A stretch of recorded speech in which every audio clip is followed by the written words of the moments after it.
Rewmi 24 TV.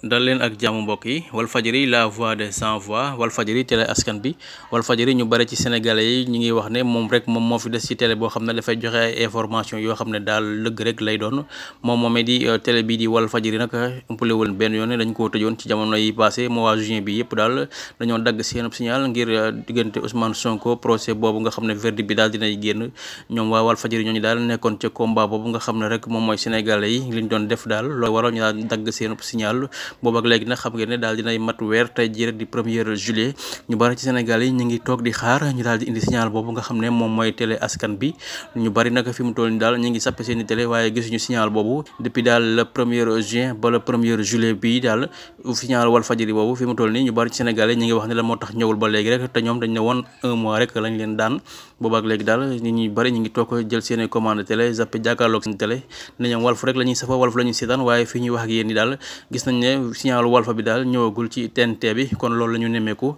ñu leen di ñaanal mu ñëw parce que ñu bari ci sénégalais yi ñi ngi wax nañu daal Walfadjri rek la ñu seetaan ginnaaw ba nga xamee ne rek coupé nañ seen signal bu boobu la ñu ngi gis télé kon nag 1er juillet bi ñu bari ñu ngi xaar ñu indi Walf mu ñëw sénégal yi mën koo seetaan moom Cheikh Niass mi nga xam ne daal lancé nañ ko fi kañot di ko jox xaalis ngir rek mu mën a fay ay employé am ngir daan yi leen daan ci diiru 1 mois mu yàgg lool kon tey jii daal 1er juin bi ñu bari ñu ngi xaar ñu indi signal Walfadjri boobu